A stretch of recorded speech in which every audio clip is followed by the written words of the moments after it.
जम्मू कश्मीर में लगातार सियासी हलचल तेज है।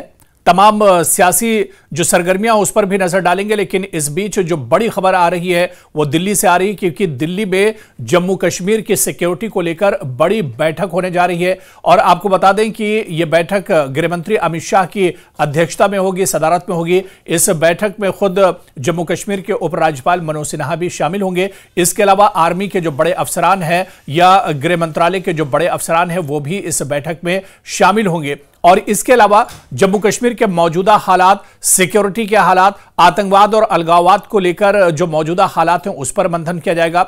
दरअसल इस मीटिंग की जो टाइमिंग है वो काफी अहम मानी जा रही है, क्योंकि जम्मू कश्मीर में आप देखिए कि मौसम का मिजाज बदला है, ताजा बर्फबारी हुई है और कहा जा रहा है कि जब बर्फबारी होती है तो आतंकी घुसपैठ की कोशिश करते हैं, दरअंदाजी की कोशिश करते हैं। इसके अलावा जम्मू कश्मीर में सियासी माहौल गर्म है और ऐसे में आप देखिए कि राज्यसभा की 4 सीटें और उप चुनाव में 2 सीटों के लिए, यानी बाईपोल में 2 सीटों के लिए चुनाव होने वाला है आने वाले दिनों में। तो ऐसे में जम्मू कश्मीर की सिक्योरिटी पर असर-ए-नौ जायजा लेने के लिए, मंथन करने के लिए, समीक्षा करने के लिए एक अहम बैठक आज दिल्ली में हो रही है। और यह बैठक काफी अहम है क्योंकि आप देखिए पहलगाम हमले के बाद इस तरह की बैठकें तो हुई, लेकिन इतने बड़े पैमाने पर पहलगाम हमले को लेकर यह दिल्ली में जम्मू कश्मीर की सिक्योरिटी को लेकर इतनी बड़ी बैठक हो रही है। अब हालांकि पहलगाम हमले के बाद जम्मू कश्मीर के हालात बहुत हद तक बदल चुके हैं, लेकिन इसके बावजूद अब जम्मू कश्मीर में जो आतंकवाद एक तरह से आखिरी सांस ले रहा है, आतंकवाद की कमर एक तरह से टूट रही है और केंद्र सरकार का जो कहना है कि आतंकवाद के खिलाफ जीरो टॉलरेंस, तो इसी जीरो टॉलरेंस को लेकर आज ये अहम बैठक बुलाई गई है। और इस बैठक में एक तरह से मंथन किया जाएगा, गौर व फिक्र किया जाएगा जम्मू कश्मीर में मौजूदा जो हालात हैं सिक्योरिटी को लेकर वो किस तरह के हैं, क्योंकि अब यहां से सर्दी का मौसम शुरू होगा और यह सिक्योरिटी फोर्सेस के लिए बहुत चैलेंजिंग होता है। इसके अलावा सिक्योरिटी फोर्सेस के बीच में आपसी जो तालमेल है वो बहुत अहम हो जाता है। तो इन्हीं तमाम चीजों को लेकर सिक्योरिटी को और कैसे मजबूत किया जा सकता है, आतंकवाद की जड़ों को किस तरह से काटा जा सकता है, ऐसे में सिक्योरिटी को लेकर आज दिल्ली में यह बैठक काफी अहम मानी जा रही है। दूसरी खबर अगर टॉप न्यूज की हम बात करें तो जम्मू में बड़ी बैठक हो रही है बीजेपी की। जम्मू बीजेपी हेडक्वार्टर में बीजेपी लीडरों की एक बड़ी बैठक हो रही है।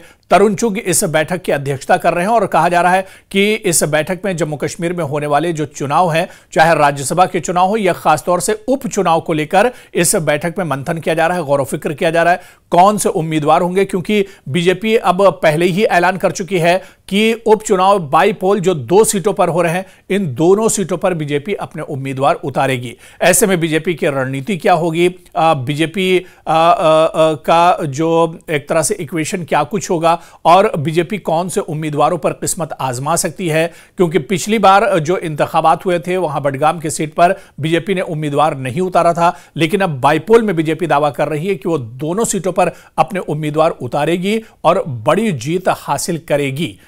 इस मीटिंग से पहले तरुण चुग ने न्यूज़ 18 के साथ बातचीत की है। इस मीटिंग को लेकर उनका क्या कुछ कहना है, उनका बयान भी हम आपको सुनाते हैं। कि बडगाम में आपने चुनाव नहीं लड़ा था, क्या इस बार चुनाव लड़ेंगे? भारतीय जनता पार्टी चुनाव लड़ेगी। नगरोटा के लिए भी आप, क्योंकि वहां पे आपने बड़ी लीड हासिल की थी, क्या कहेंगे इस बार पूरी भारतीय जनता पार्टी पूरी ताकत के साथ चुनाव लड़ेगी? उसमें उमर अब्दुल्ला 1 साल कंप्लीट करने वाले हैं, क्या कहेंगे कि क्या? मैं उनसे इतना ही कहूंगा कि 365 दिन पूरे होने वाले हैं, एक भी वादा जो आपने किया था वो पूरा नहीं हुआ, एक भी जनता के साथ किया हुआ आपके मैनिफेस्टो का एक भी वादा पूरा नहीं हुआ है। इधर उधर की बात ना कर, मैनिफेस्टो का काम पूरा कर। सर लास्ट में बिहार क्या लगता है, बिहार इलेक्शन भी अब सर? बिहार में भारतीय जनता पार्टी गठबंधन, राष्ट्रीय जनतांत्रिक गठबंधन पूरी मजबूती से लगा है और लोग वहां एनडीए की सरकार चाहते हैं। नीतीश जी और मोदी जी की जोड़ी अजय है, लोगों का आशीर्वाद उनके साथ है।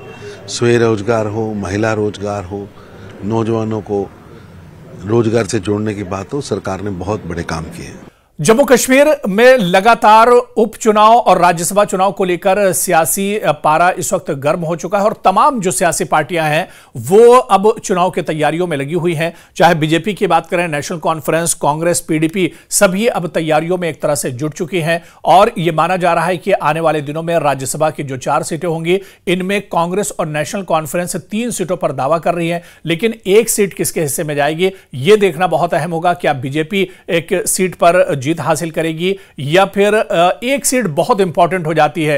आंकड़ों को और तादाद को देखते हुए माना जा रहा है कि 3 सीटें नेशनल कॉन्फ्रेंस और कांग्रेस इत्तेहाद को जा सकती हैं, लेकिन एक सीट किसके हिस्से में होगी यह देखना बहुत अहम होगा। और बीजेपी भी यह दावा कर रही है कि वो कम से कम 2 सीटें जीतने की कोशिश करेगी। इसके अलावा बाईपोल को लेकर भी अब सियासी सरगर्मियां जम्मू कश्मीर में काफी तेज हो गई हैं। सभी सियासी पार्टियां जो रिवायती पार्टियां हैं, बड़ी पार्टियां हैं, national conference, PDP, Congress, BJP, ये तो किस्मत आजमा ही रही।